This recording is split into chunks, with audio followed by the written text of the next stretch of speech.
Welcome to Shade in the Shade in City. the City. I'm your girl Treese. It's Nels. And today, y'all, we are here to get into our recap of the 90-Day Fiancé. It's season 11, episode 10. Where did our love go?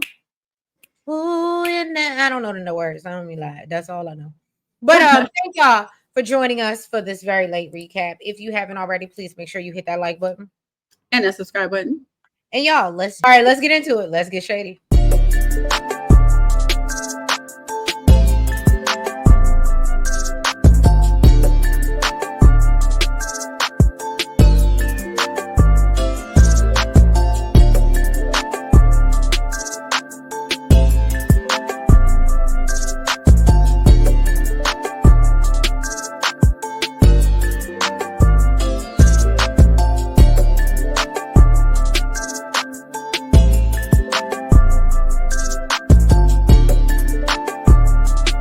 Let's jump into this episode. We start off with Shekinah and Sarper. Okay, Shekinah and Sarper, they are headed to Montana. Sarper sees the moose heads. I don't know why my notes say mouse heads, but moose heads in the airport, and he calls them goose heads. So she says her family decided or chose to live an Amish lifestyle when she was 16 years old. They moved to this, I guess, ranch miles away. And she says she survived it, but she chose a different lifestyle, obviously. She surprises Sarper with a cowboy hat, and Sarper compares Montana to a painting with mountains and clouds, because that's what it was. So they decide to go horseback riding because it's one of the things that she loves about Montana. She set up a ride on therapy horses because she feels like it'll be good to ease the anxiety before meeting her sisters. So they get there, and the instructor has them pick a horse based on how, what they're feeling. And I love how Sarper picks the horse that he says it looks miserable. And so Shekinah's like, well, he loves misery. And I was like, no, that's just how he feels. So then, Sarper's like, oh, I think this is a good activity. I can learn to work with the horses and calm the horses. And Shekinah's like, well, my sisters are not horses. They're going to talk back. So are you going to be ready for that? And she forewarns him that, look, they may bring up, especially Soraya, how you treated her and when y'all met, and also how you've treated me in the past and some of your past actions. And Sarper feels like, this means he needs to prove himself to them. And he's like, I'm tired of proving myself to y'all motherfuckers. Because I hate to say this, and I'm going to say this loud and clear. Please hear me. Have I always seen it for Sarper and Shekinah? No. But this goes back to the same boat that we're going to get into with Juan and Jessica. If Shekinah chooses to be with him, who are y'all? And why am I continuing to prove myself to you? So I understood where Sarper was coming from. I can tell you why. Because the daughter, Sophie.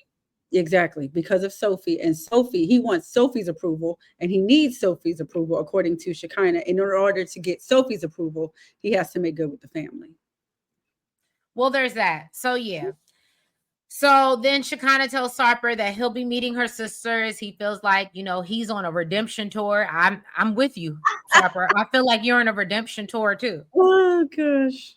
And he says, and so Shekinah lets us know that she's the eldest of 6 sisters, and the 3 have agreed to come. So I guess it was Zayana, Soraya, and I didn't get the other sister's name. But Soraya rolls in with her husband and talks about how she really didn't see a connection with Sarper and Shekinah when, she first met him. Her other sisters think that Shekinah and Sarper might be the same person. I actually like Zayana because she stayed quiet and she listened to what he said. Before she came in judging him or making any comments, she asked him questions, but she sat back and she listened to Sarper. So I could appreciate her. Because I think she was the one that said, I think they're more alike than you think. Like, you looking at Shekinah like, oh, and I don't want him treating you like that when your sister might be more like him than you think, is what homegirl was saying. So they catch up to see how they're doing. Sarper lets them know that he spoke with Sophie and he knows that he has a lot to prove. Her sister questions whether then something comes up about Shekinah believing Sarper blindly, and she was like, well, yeah, there's a certain level of trust that needs to be there. Mhm. And I again, think it that's had. why I that's think why I it, really I think it had to do with him like possibly cheating or something. right. But that's why I related it back to the Jessica and Juan situation. That's Shekinah's business. Mm-hmm. And as long as she got that straight, y'all don't need to. I get it. I get, again, I have a sister. I have a few sisters. But this one in Keep in particular, mind. I think you would mind your business. I think you would Yeah. listen and you would tell me after the fact. You would ask hard questions, but you would pull me aside after the fact when we're having one-on-one and say, well, I didn't like when he said this or da. But you're not You have going to to. do it to him. You have to. You have to think about why they're there in the first place. Though the sisters didn't call them there. Right. They wanted to come to talk with the sisters and get the sisters' approval. So yes, if you're asking for my opinion, you're asking for my input, I'm going to give it to you. I didn't call you here and just beating you down. I didn't call you here for that. You came to me and asked me for my opinion. So I feel like they're doing what they were asked. Well, Sarper mentioned something about how, she kind of likes to serve him and it gives geisha vibes, but he tells all the ladies, y'all give, does everybody give geisha vibes? And they're confused of what this means. Because I watch Memoirs of a Geisha, and that's one of my favorite movies, I absolutely knew what he was saying. I think that's off. But basically he's just saying acts of service. That's what Shekinah does. And it's the way he communicates that they can't It's understand. the way he communicated it, right? So, I knew that's what he was saying, but when you say it the way Sarper says it, it makes it come off like she's your servant, and you love that. I was going to say it comes off subservient versus like submissive, or acts of service, like an act of love. I'm just doing it because I love you. It's more like I feel like I have to do it. So I get it. And so Soraya feels like, he can't help but dig himself in a hole. And then Sarper doesn't help because he admits, I did like Shekinah when she was more obedient. And then I said, that's when I can't defend you. Yeah. That's when I backed off. I ain't gonna hold you. Literally. Up until did you read the room? Did you not notice you were already digging yourself into in a hole? And you just want to make it worse? That's a perfect. Sarper is bad at reading a room. He's super bad at reading a room, which is crazy because he read that room real quick. When what's his name? Dan or whatever his name that like Shekinah. He read that room real quick. Yeah, he did. All right, let's go to Mork and Mindy or Mark and Mina. This child here. So Jade shows up to meet up with Mina, and they were playing real nicey nice. Jade is a pretty girl. Jade is a very pretty girl. She's very pretty. And I love that she wasn't like messy. She was very respectful. She was giving very demure, very sexy. So they tried to make some small talk. Then Jade kind of got right to it. She's like, "Girl, what you want to talk about? Why you called me? You hit me up with a text, and I thought it was kind of weird. So what's up?" Mina said Mark said that they broke up, that he broke up with Jade. And Jade said, yeah, that's absolutely not the truth. She said she definitely broke up with him. She said he wanted to move to Boston. She wasn't really with it. And they tried to do the long distance thing and it didn't work out. And she said, just to reassure you, when it comes to me, girl, you have nothing to worry about. I am in a very happy and healthy relationship. And I have absolutely no feelings for Mark. Okay. And she said that he hasn't reached out to get back together since he's met Mina. But he does do a little check-in every now and then. She said, and she did confirm, the whole iPad story. She said she was literally laying in the bed with him while he was texting another woman about taking her to Martha's Vineyard, and said that was another reason why it didn't work out. Now that would have caught me a case. Okay. And Mina's just kind of realizing that this man is a whole liar and a cheater. So they start talking about the family, and Jay told her to watch out for the mom because she is too involved in Mark's relationships. I said, oh, that's crazy because we thought the mama was the nice one. What happened? She was saying that the mama's and I'm saying that we thought the mom was the nice one. Right. So she said his family talks about her, signing a prenup And she agreed at the time, and she said Mark didn't have her back. She was super upset about it. Jay said Mia is in for a long road with that family because, when they don't like somebody, they just don't like them, and she doesn't know if they ever will. Mina really enjoyed her time with Jade and said, which makes me think they didn't like Jade either. I think they tolerated her, exactly. but I think Jade, and that's why she's trying to hip her. Their family don't like you; they never gonna like you. So you either learn to deal with it, or you just realize they don't like you and you don't care. Exactly. So Mina really enjoyed her time with Jade. She said that she's a really nice person and said, you know what, I'm gonna save your number, girl. Okay. Maybe you can come to the wedding later on. And she said, yeah, girl, I'll come if you invite me. I will be there. I was like, okay, look at this. I'm loving this. So that was a bit of a stretch. I ain't inviting you no wedding, but yeah, girl. I mean, I liked I'll put your number in my phone, put it in my phone. Not the whole wedding thing, but the fact that they were so that nice to each other that it even got there. Right. I get what you're saying. Yeah. So when Mina got back to the house, of course, Mark is curious about how the conversation went. And Mina said that, she was happy to find out that Jade was very pretty. Okay. And she confirmed that she ain't got nothing going on with Mark. She's happy that, she's happy in her own relationship. And she also said that Jade said that the family doesn't give him space in his life, which is the same like her. And Mark said that, he'll work on that. But at the end of the day, he's like, you trust me, right? And she was like, yeah, I guess we're good. But he's still feeling some type of way about the fact that she had to go to Jay to get this information. But there were things that she didn't mention that, sir, you lied about. So I definitely would have brought that to his attention. Like, this is why I had to do it, because I can't get the truth and the whole truth from you. That part. But she went and loved him down, right? Yeah, she did. Okay. All right. Stevi and Mahdi. So Stevi and Mahdi, Stevi and Mahdi are working hard on these videos to help people learn English. And if you remember, that's how they ended up hooking up, because she was his English teacher. So Mahdi feels like he's getting back to their roots, making videos, and he wants to, get that nostalgic feeling because he's getting ready to re-propose to her. All right, so he tells her that he has a surprise for her. She needs to pack up, put on something casuals, not too much. Stevi is obviously, as any woman would be, well, now that you tell me you got a surprise, what do I need to do? What do I need to wear? Like, that's just common things, right? But she said, you know what? I ain't trying to be too much. I'm not trying to derail his plans. So he jokes once they're on the road that, they have 3 days of traveling before they get to their destination. So Stevi tells him, if that's the case, I'll leave you there. And so he said, well, that's cool. I'll just go back to Iran. Why did he say that? I didn't see nothing wrong with his joke, because I felt like the one that she said was messed up. He was just clapping back with her, but of course, and I felt like they was the same level.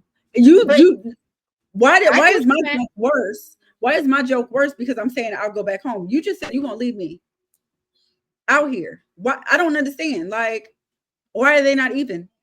Right. I don't understand it either. So Mahdi notices that obviously she's thrown off and tells her, look, don't take it too seriously. Stevi tells him, I don't want to get a relationship with that's supposed to last forever and then you leave me. And she says I that didn't come all the way to the US for you to just leave me in some random state. That part.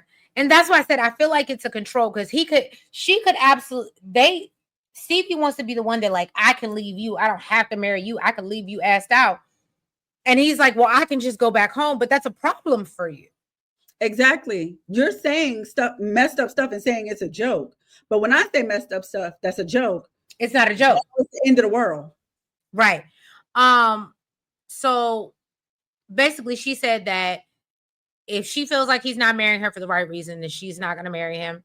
Once they get there, and I believe it was like, don't get me lying, I forgot the name. I don't want to call it Mississippi Heights, Mississippi River, Mississippi Oceanside. It was something that was by the beach. Okay, so forgive me, I ain't got but they get by the beach, and once she realizes where they at, because she's always wanted to go here, she feels bad for being a BIT. And so she apologizes and admits that, you did a good job. They decide to go out and explore.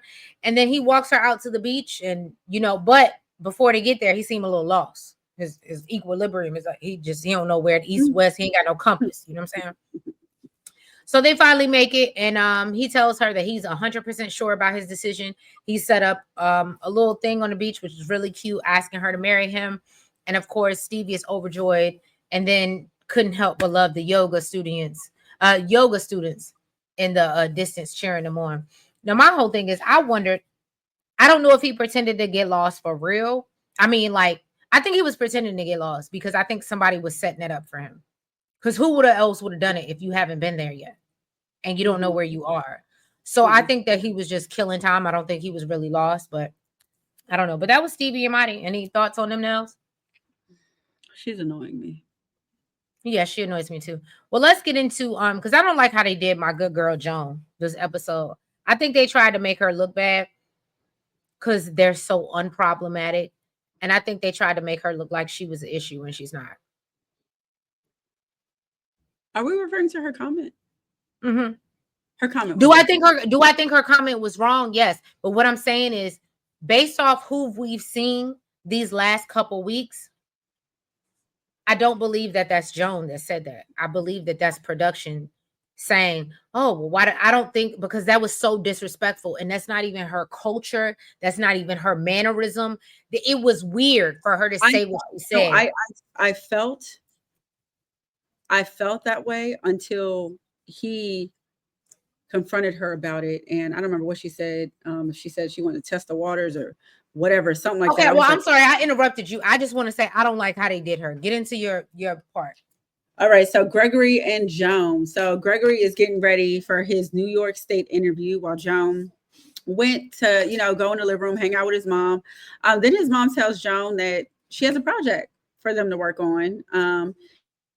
And, she's been taking a long time to finish it. And then she goes. If anybody know, like I know, when you looking for lost socks, that is a project. That's a goddamn project, okay? I do the same thing. I have my lost socks. I put all the loose socks in a bag, and I wait for a couple weeks to see if the other match comes. Absolutely not. That's supposed to be something that you do when you get to close out the dryer. That is not, ma'am. You're going to continue to work on that for a very long time, because I'm not doing this shit with you. I ain't doing this with you. So, yeah, she goes to get a basket of socks and wants the girl to help her match them up. I'd have been like, you know what? I got other things that I could be doing, looking for other jobs for your son while he's at this interview in case he don't get it. That part. I'm not matching up no socks, but thank you for your consideration and thinking of me. So Joan said, where she's from, they wash clothes by hand, and it takes 3 to 4 hours to finish it all. And she said, America just makes things a lot easier. So she asked Joan about her family coming to the wedding, and she said that they filled out all the DS forms, but they're waiting on an appointment, and right now there just aren't any.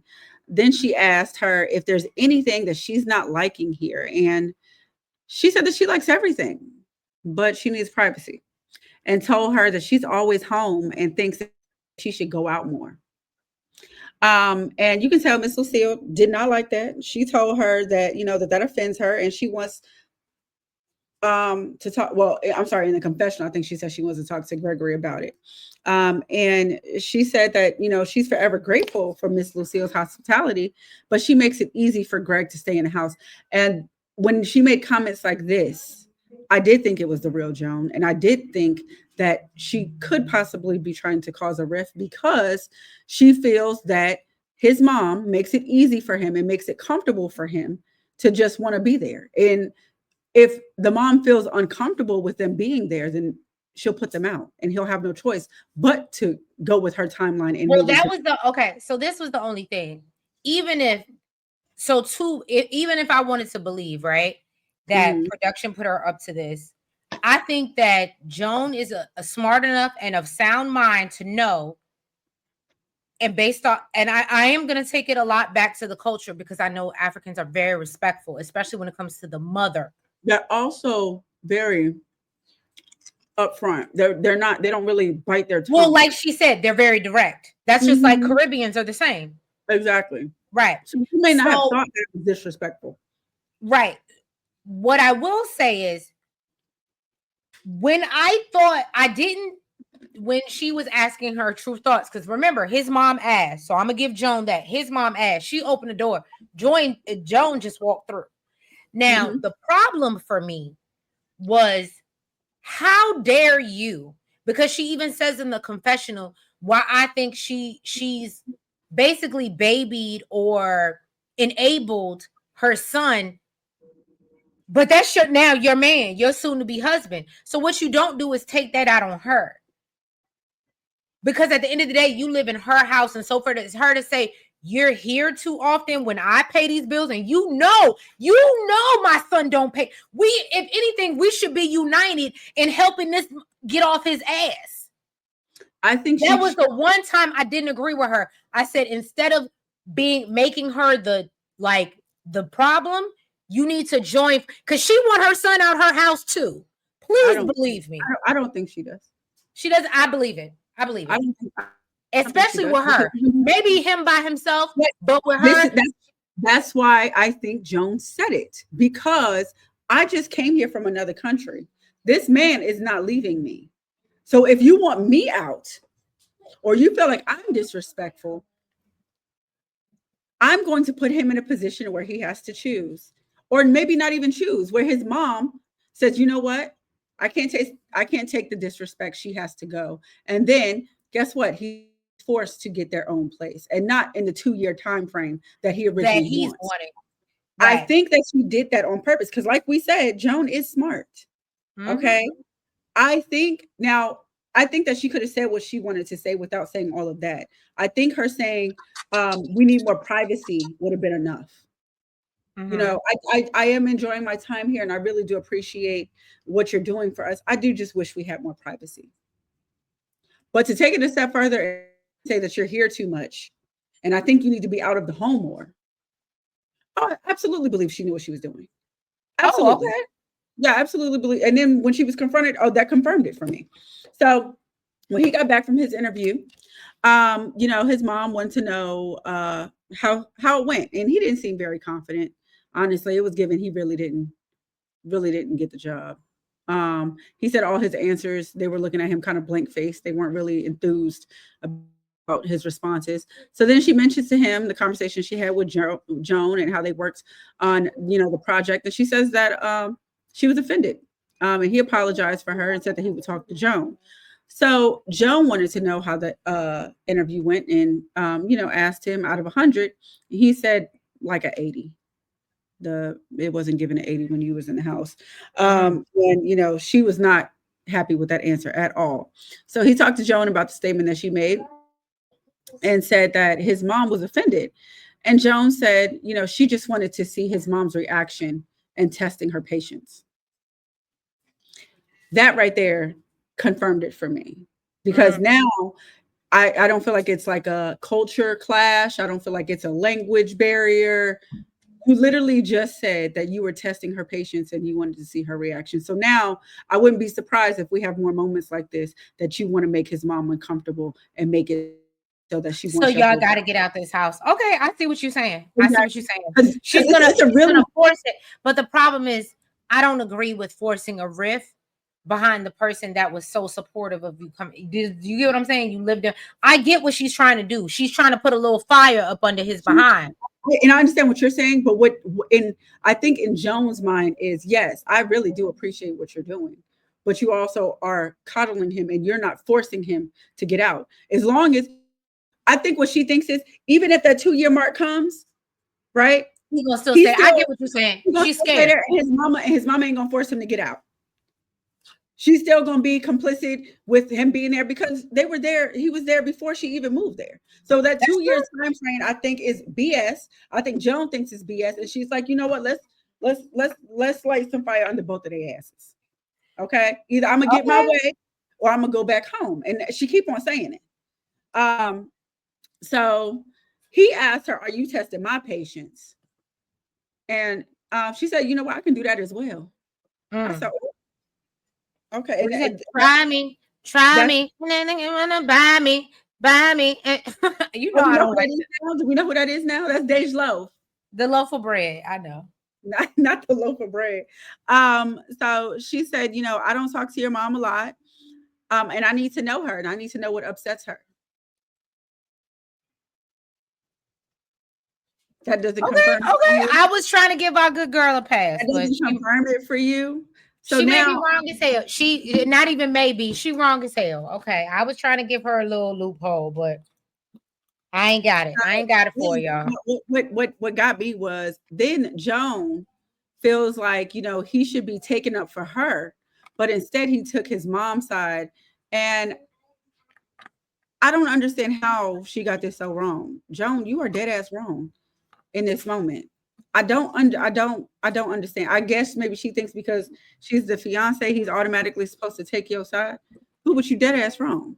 Well, see, I was shocked by it, I guess, because I felt like she would never say that because I would imagine in her world, in her culture, if he said anything similar to her brother, siblings, mama, and it would be complete disrespect. Well, like you said, she did open the door for it. Well, She did ask, is there anything that you're unhappy with? well, that's what happens when you leave the door open. Leave that bitch closed. Y'all stop. Keep leaving the door open. Bruno Mars is allegedly. Let me be quiet talking about Bruno Mars, but Yes, stop don't talk about Bruno Mars. Let's not go in on Bruno Mars, look, okay? I'll say this: don't leave your nose open. You can leave the door open, just don't leave your nose open. All right, allegedly. One girl, he ain't the only one. It So, happens to the you say it happens to the best of them. Okay, David Ruffin, Amani, Matt, and Ani. Okay, Amani Why and I Matt. thought you said Ani Mac. So there's a chick on Baddies named Anna Mac. Oh, I heard of her. Bye. Anna. You and JB can do that. I ain't got time. So they're on the way to Annie's hometown so they can meet her family. She talks about how she misses her daughter Annabella. They can relate as well because they miss their kids. Annie also mentions that she has to go to work to make some money because she said, y'all can't pay my bills. You can't pay my automobiles. Can't pay my some bills. So I gotta chill. You know what I'm saying? That's what she said. No, she said, so I can't chill. Well, that she did say that. So Matt and Amani are surprised by this news. And Amani says that, she gets jealous about Ani having a strip, even though that's how she met her. Strip, that is. Well, girl, You giving real, no shade. You giving real male identified Amani. Because good and well she wasn't yours, and you sound like one of them ninjas to be coming to the club trying to choose bitches, and that's weird.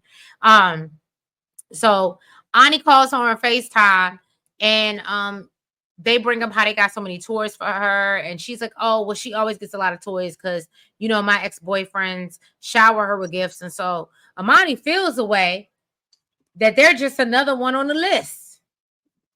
And so Ani laughs, and Amani's like, no, I wasn't. That's not funny. That's not funny to me. So Matt doesn't know, they learned that men have been bringing her gifts for her daughter, just all men in general, right? So she doesn't see it as an issue, and Matt doesn't know if this happened in the past or recently. He's like, her words were confusing. So, however, he does feel accepting gifts from other men makes her appear available, and that's a red flag for where they are in their relationship. So Amani asks what her daughter knows about them, and Annie says, well, she don't know nothing about y'all because she's a baby. I'm not telling my daughter I'm in a throuple relationship. And I ain't gonna hold you. This is the one time I felt Ani, and she said that shit with her chest. Why am I telling my cute little, that baby can't be more than 6 years old? Why am I telling my daughter I'm in a whole polygamous relationship right now? And they were like, we told our daughter, and that we told her you were special, and is she gonna be family? And y'all doing too much. Y'all doing too much already. Keep your kids out this stuff. So Annie tells him that Antonella thinks that that they're her friends. And so Amani and Annie get into back and forth about what their kids should and shouldn't know. And then Amani and Matt think that, Annie's actions aren't matching her words, and so they don't know whether they should take her seriously. So they finally get to, I believe she lives in Guadalajara. they finally get to her hometown of Guadalajara, and Matt talks about how he's questioning what role he plays with this child since Amani hasn't said much about them.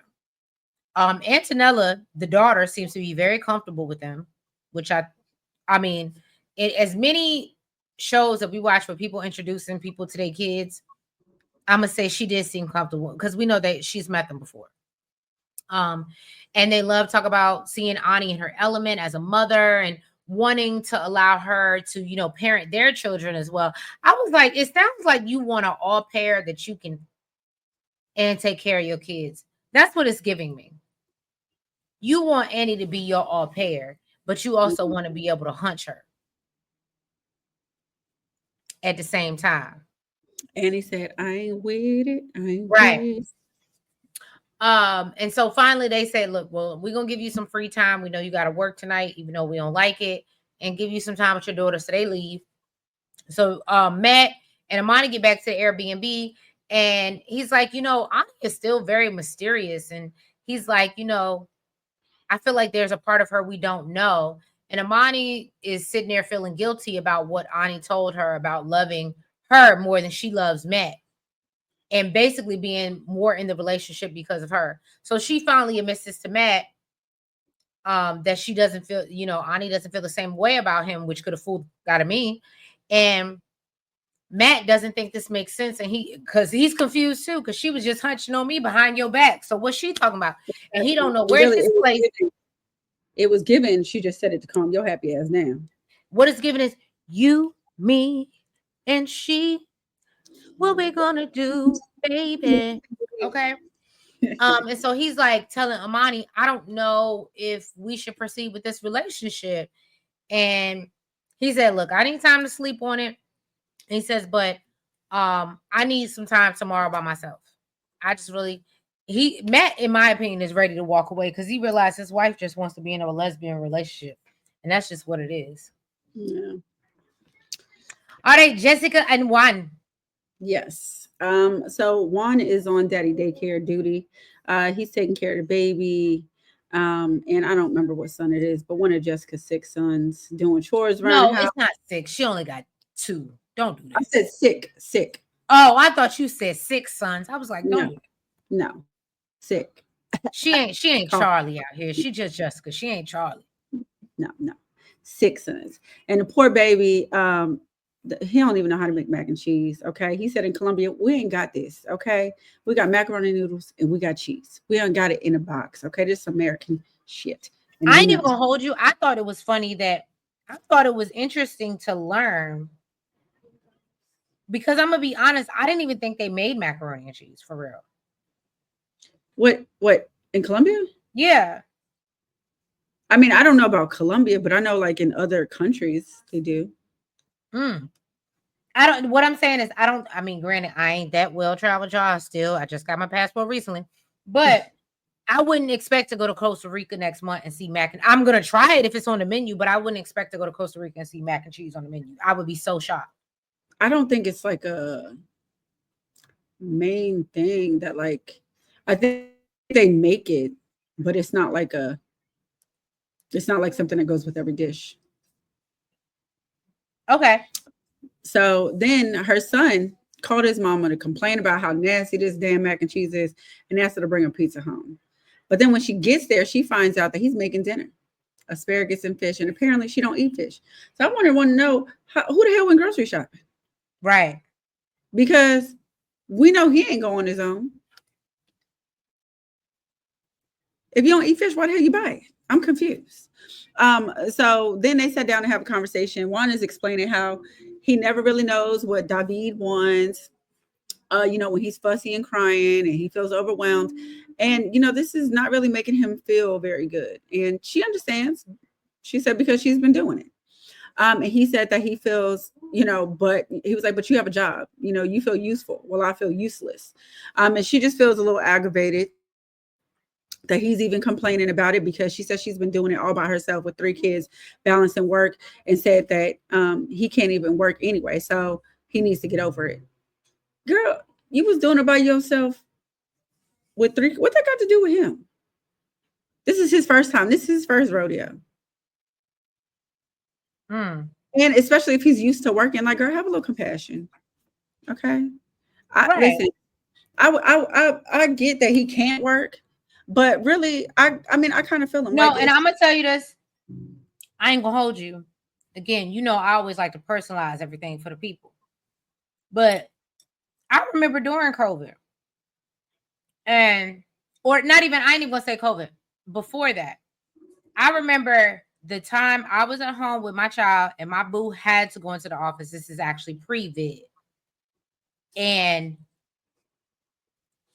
dealing with my child, even though I love my child very much, for that 8 to 10 hours on my own, and it just being me and doing the laundry and making the food and doing all the things and doctor's appointments. mm-hmm. Come 6, 7 o'clock when he walked through that door. Here you go. And then Nels can tell you, what did I do? I went and hid out in the parking lot at 7-Eleven. And sometimes just to get a few minutes to myself. Wouldn't go nowhere but 5 minutes down the street, but I just need to get away. Okay? Mm-hmm. Because that's what life was like. So I understood where Juan was coming from. And he had 3. I only had 1. Exactly. He had 3 kids at home. Mm-hmm. Yeah. And I'm not taking away from her experience as a mother because she does it all the time. But when it's new to you, Mm-hmm. it's definitely different. And when someone is able to get out of the house, have to gradually get 3 kids. Right. You just have you one. have to find yourself after that. Like, I remember feeling guilty for even having to go to work and being away from my child. You have to get out of that. And I'm not saying because they didn't carry him that it's not the same, but I'm just saying, to agree with you, I think that there should be a little grace given. He came from living on a boat, being single. It's just about him, to now dealing with 3 kids, not just his child, 3 other children. Mm-hmm. And I know as a mom, it was tough dealing with my own that I birthed. And really don't get like I'm not saying work is a break, but he's really not getting like a break outside the house. Right. Kids. So, well, anyway, she's taking Juan out to go hang out with her friends again. She's hoping that him and her bitch, I gotta go. I can't stand this hoe. Let's do it. She's hoping that him and her homegirl Megan will make up because she says she really wants her to be her maid of honor. But he said Megan ruined the last night. Why? That's her bestie. It's her bestie. He said that Megan ruined the last night that they were all out together. And he said he's going to be the bigger person. He's not there to have any fights or arguing. So while bowling, Megan bust her ass. And he said he hopes she's good, but he thinks that's what she deserved and said it was her karma. Right. I thought it was hilarious. Megan asked Juan, how has he been showing Jessica that she can trust him again? He said, by me quitting my job and coming here and leaving everything behind. Then this girl said that she needs to know that she can trust him because she's not 100% there. This man said, I am sick and tired of this conversation. I don't even, why do we keep having this conversation? I don't even want to answer it because I don't have to. And said it's between me and her, and that's it. Jessica said he feels like this is always going to happen. And if that's the case, why would he want to even come and hang out? So Megan said that she can respect that. But if you do anything to hurt her while you're living here, I'll ruin your life. And he's like, is this girl really threatening me? He's like, ain't nobody going to ruin my life. Okay. Like, and let me tell y'all something. I love my sister down. All my sisters. I can pretty much 99.2%. There's still an 8% out there. Know that none of them would say this to my partner. If this is the person I'm choosing to be with, even if they had a sidebar with them, they would never say what this woman said to this man. Mm-hmm. And I would, to the exact, I would never say that to their partners, even if I don't like their partners, even if I don't agree with everything their partners do. When I'm in the presence, and if we're having real conversation amongst just us two, and I might be like, oh, I ain't, and even I'm not even going to divulge into whatever she shared with me because that's our conversation. However, if I say I don't necessarily love the way you treat my sister, but I hope it's better. But I would just never go as far to be like, tell your man, oh, if you hurt my sister, I'm gonna ruin your life. I just don't think any of my homegirls, as much as they do or don't like any partner that I've been with, would be as toxic and vitriol to say that to them. I don't. Mm-hmm. Mm-hmm. And that's how you know you need to cut this crazy. She's obsessed. She's obsessed, and it's not healthy. Look, that's not a healthy friendship. She's weird. She's weird. Now that's weird. It was Jessica and Juan. All right. So if you guys have not already, please make sure you hit that like button. Make sure you comment. Make sure that you guys subscribe. And you hit the notification bell. Make sure you're following us on all the platforms. That's the TikTok, Blue Sky, because you know I'll be live skying. I can't say to other people, but I'll be live skying, the Facebook and IG, y'all. All right. Thank you. And we'll see you next week. Bye-bye.